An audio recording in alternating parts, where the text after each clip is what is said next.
What's up, y'all? It's your man DX. I'm back again. And shout out to all you guys who have subscribed and the ones of you sending me nice comments and messages. I appreciate that. Today I'm going to be talking or asking the question, what does it really mean to be pro-black? Now, if it were up to me, it would be pro-African. And that's right. Y'all getting these vegetables today. We're going to put all that drama, all that red meat and cookies and cakes to the side for a minute. So just hang out. Stick around because you might learn something. Pro-black. Now, some of you younger people may not remember a time, especially in this country, when pro-black was just the norm for Africans in this country. It was just taken for granted that you were pro-African or pro-black. It wasn't a big deal. And this is one of the things that got altered and changed coming out of the civil rights movement. Now, back before the civil rights movement, 1800s, 1700s, of course, there were a lot of people out there who were just about that business, and they didn't have to go around saying they were pro-black or pro-African. And some of them come to mind. You know, Toussaint Louverture, Nat Turner, my hero, Marcus Garvey, who, by the way, is a fellow Leo, and we have the same birthday, August 17th. But don't get me wrong, there were also people who were what we would call today coons. I won't bother mentioning any of them. There were people who sort of played the middle ground, like Frederick Douglass, who appeared to be a coon on the outside and who actually did a whole lot for black people as far as establishing and donating to colleges and black colleges and things like that, who wasn't a coon in his deeds. So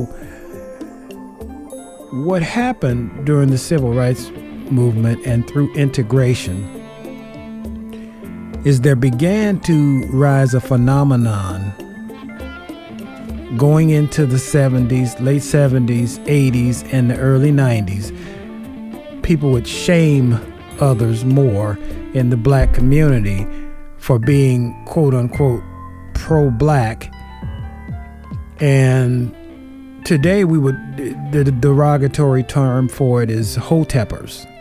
And I can't stand hearing people say that because, you know, why are you taking on a negative connotation to something like that? It just doesn't make any sense. But the period I'm speaking about between the late 70s and the late 1990s, for some of you younger people who don't remember that time, if you came out and actually were talking like you were pro-African or pro-black and you said, quote unquote, the wrong thing, some people even in the black community would, yo, brother, man, yeah, damn right, brother. And they'd be clowning, basically shaming you and laughing, you know, this type of thing. And that's what I'm talking about, this phenomenon of people in the black community shaming other Africans for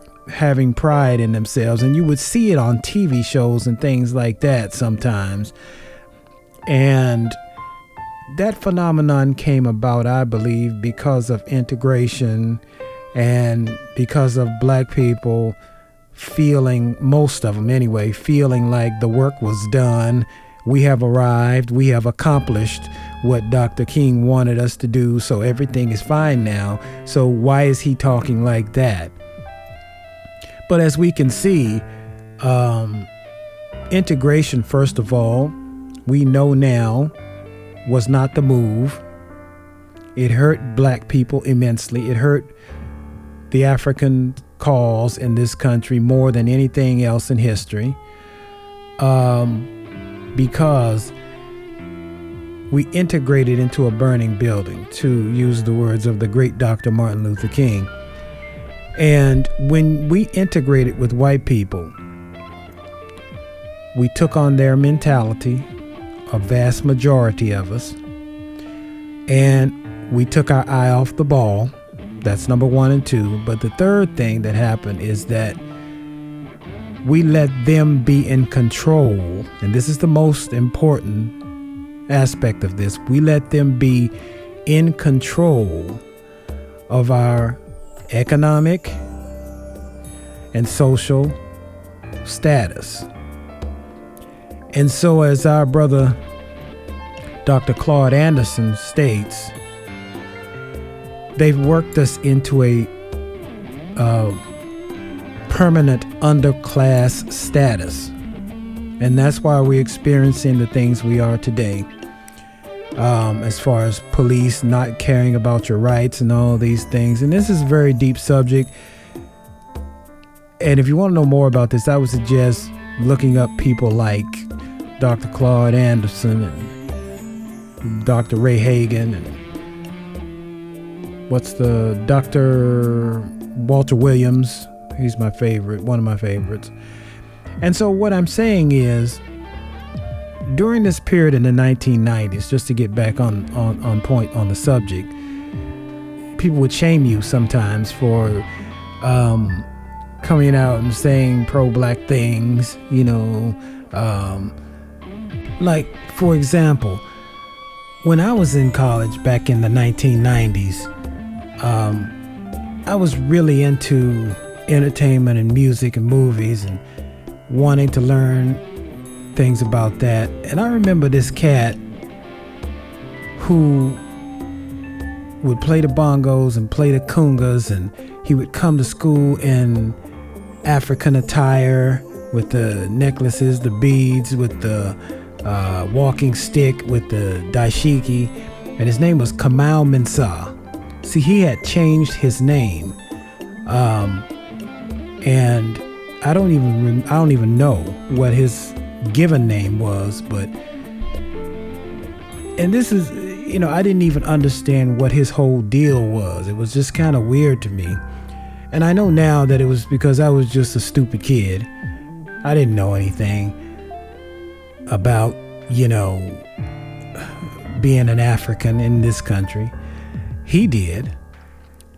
And he was a little older than most of the people at the college. But I remember people ridiculing him behind his back. Other Africans, other black people ridiculing him, even more than white people did. The meaning of being pro-black now takes on a different connotation, obviously, because there's a lot of awareness that has gone on in the whole new millennium, and in particular in the 2010s, which we are at the end of right now, because more and more Africans in the United States have realized that we, first of all, are at the bottom of the pile when it comes to everything. We're being discriminated against, and we're being murdered in the streets. And so it's becoming pretty obvious to a lot of people who didn't realize this 20 years ago that there's no need to shame a brother or a sister who is in touch with their blackness. So when it comes down to understanding what it actually really means to be pro-African, well, it's going to come down to some personal preferences and ideas and it's going to come down to some hard, cold facts. Okay? But one of the ways that you show that you are just in love with your blackness, one of the ways is that you replicate yourself. And it's not just for Africans, this is for every single creature on the earth. And the way you replicate yourself more effectively is by procreating with someone of your own group, someone who is also an African, right? You don't see horses going to mate with zebras. You don't see, sharks and whales mating and so on and so forth. So it's a natural tendency and it's a natural part of your existence to want to replicate yourself as closely as possible. So the way you do that is by procreating with someone of your same group. And along with that goes dating and falling in love with and marrying. To me, that's the number one way.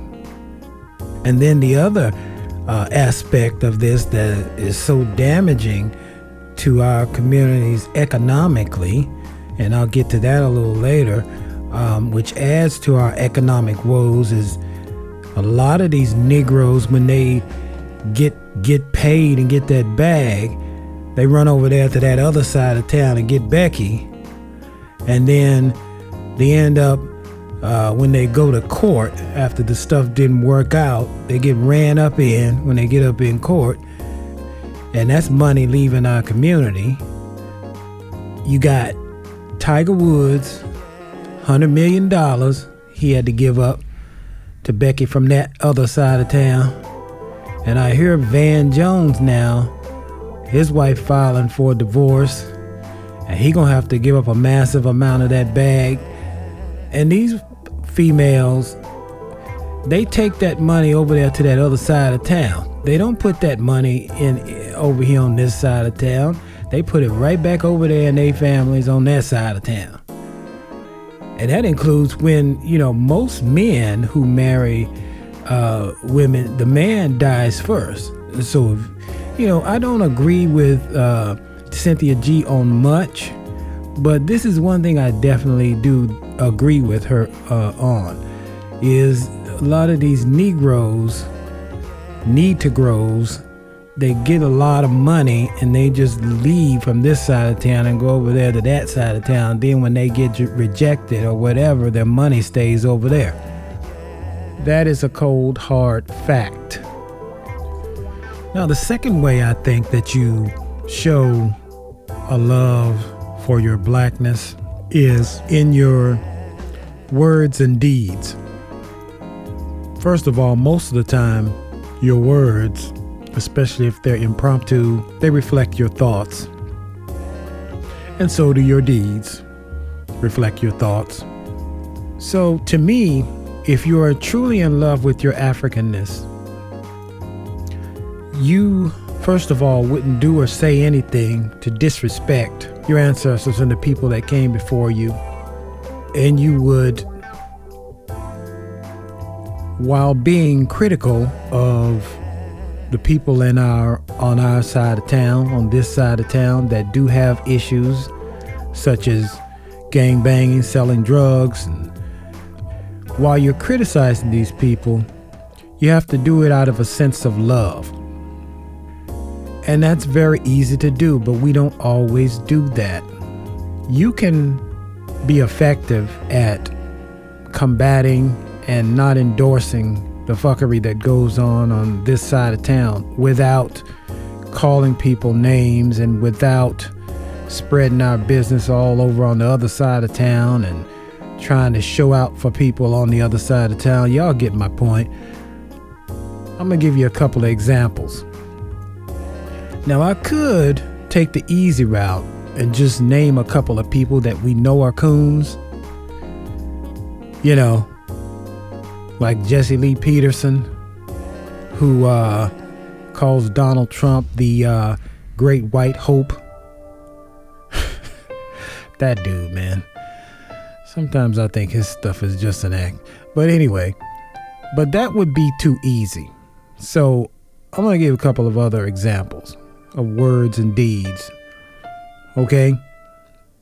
So do y'all remember a few years ago, Russell Simmons was involved in something where he was had some kind of show that they did something on a sketch or something on Harriet Tubman having sex with a white man and all this type of crap.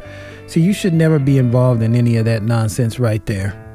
And then, of course, we have I did a video a couple of days ago about black side of town, or this side of town and that side of town. And I talked about Amber Rose and her comments about Bill Cosby. Now, no matter whether you like Bill Cosby or don't like Bill Cosby or hate him or whatever, or you think he's guilty or don't, whatever, that doesn't matter. The bottom line is that Bill Cosby is one of us. And I don't say that just because he's brown colored and he's an African. I say that because Bill Cosby did a whole lot for the African community here in the United States. And I mean a whole lot. See, and this is the sad part about what's happened to Bill Cosby now, because these people that were born 20 to 25 years ago, they're never gonna know the things that Bill Cosby did in the past. Yeah, he was probably running around with white women, but at the same time, Bill Cosby donated millions upon millions. I hear it's over $100 million to black universities and colleges. He also, not only did he have the Cosby Show in the 1980s, where he fought tooth and nail as the executive producer to have positive images of black people, and that was a hard thing to do, but he managed to do it.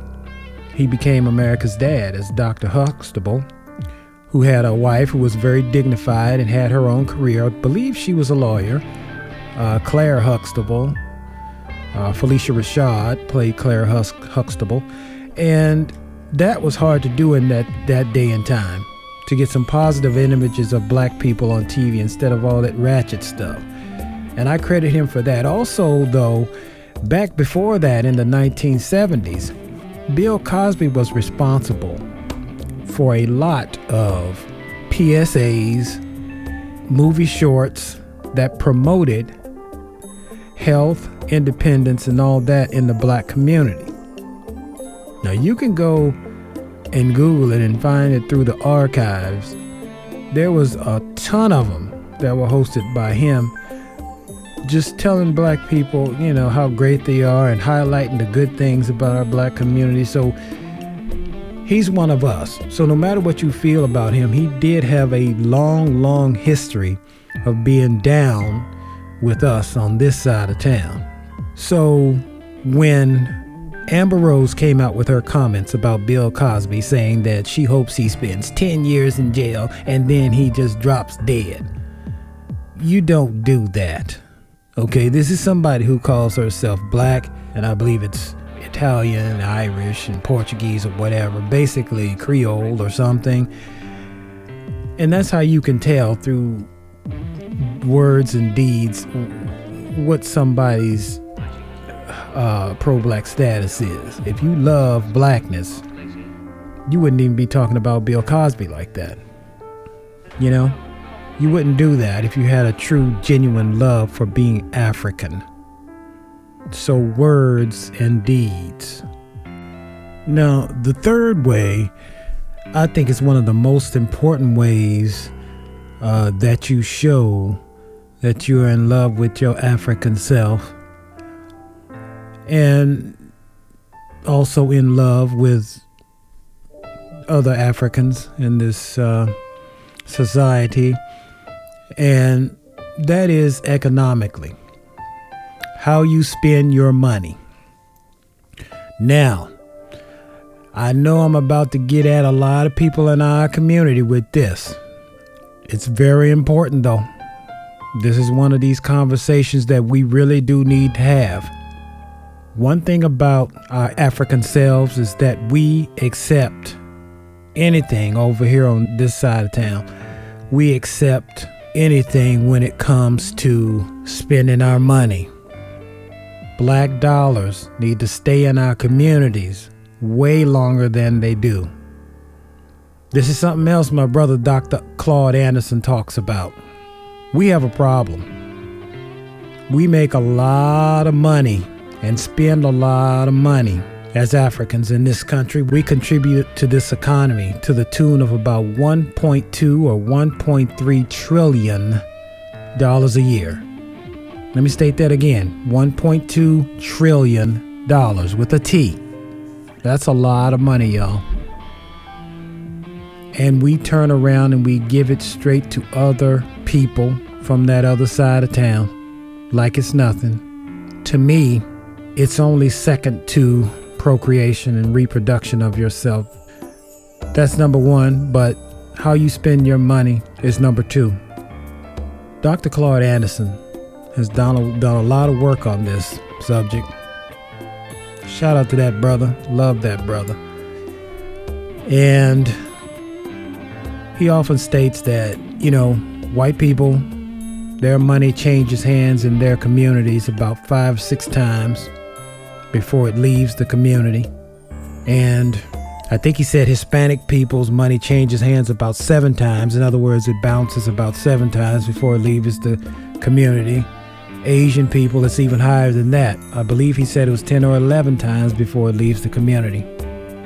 Black people's money stays in our community. It doesn't even bounce 1 time.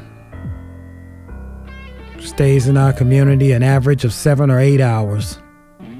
Meaning that we go and get our check from our job or whatever, and we immediately go give it to them other people from that other side of town. And to me, that's the saddest part of this whole situation that we're in this country, this whole uphill battle that we're facing, is that to show love for your African self and for the others around you that have DNA from the continent, you must make sure that your money stays in the community a lot longer than it does. We have Asian beauty supply centers, beauty shops, and our black females spend billions of dollars a year and hand it right to that Asian person from that other side of town who doesn't live near you, who just comes in and takes you for your money, gives you some inferior products, and then just leaves every night. And it affords him a lifestyle where he can send his kids to private school, have a couple of nice houses, a couple of nice cars, and most importantly, stack a whole lot of your money. And then they have the nerve to disrespect you by beating you up and yelling at you and telling you to hurry up and buy and all this other stuff when you go, if not shooting you, when you come up into their establishments. Shout out to Latasha Harlan, may she rest in peace. That is the affliction for a lot of our sisters, and it saddens me, makes me sad. But the sisters aren't the only ones. You got brothers that take their hard-earned money and take it out here and spend it on a pair of Jordans that cost $300-400. Now, I know what you're saying, but Michael Jordan is black. He's brown colored, but he's over there on that other side of town with them other folks. We all know it. And so is his money that we give him. They go to that rim shop that's up in the hood that's never owned by another black man. Hardly ever, never. It's owned by Juan or it's owned by Abdul. and we give them hundreds and hundreds of dollars or a couple of $1,000s a pop for some rims. And then sadly, we go up in these places to get food, which is the most intimate thing to you because you're putting it inside of your body. We run up in these places to get food from Chow Ting from the other side of town over there, and ain't no telling what they cooking up in there. Could be dogs, could be rats, could be, pigeons. I've heard all these things that people say they're cooking up in there. And there was a video not too long ago, a few weeks ago, where they were catching rats and skinning them. So you don't even know what they're putting in your food, but we're running up in there giving them our dollars, and they taking it back. You paying them to give you some old unhealthy food, and most of the ingredients, even if they're not rats and dogs and cats and all that, most of their ingredients are cheap and made in China. They get that stuff cheap from China, and you don't know what that stuff's going to do to you because there's very little regulation in China. I mean, this is just a sad situation. This is the type of stuff we do. My people. And at the same time, we see another brother doing something, trying to better themselves and trying to help and trying to offer the same service. And we bicker and complain about everything. Well, why they gotta charge so much? Well, why they gotta do this? Why do they charge more than Abdul over there? Not understanding that there's discounts and there's power in numbers. So we don't own a lot of stuff. So there's overhead, and you don't get those discounts when you don't buy in bulk or in groups. So an entrepreneur in our community is going to have a harder time. I have run a business now for 20 years. And I thank the Creator that it's not a business that just solely relies on my people. And I'm a little ashamed to say that, but it's the truth. I don't know if my business would have flourished the way it has if it was strictly for people on our side of town. Even though it is geared to helping people on this side of town, it gets funds by way of advertising from people on that other side of town. So in a sense, I reversed the paradigm, and I'm sucking their money from over that side of town to our side of town. And that's what we need to be doing. Supporting each other and drawing money away from that side of town instead of putting it or letting them suck it away from us.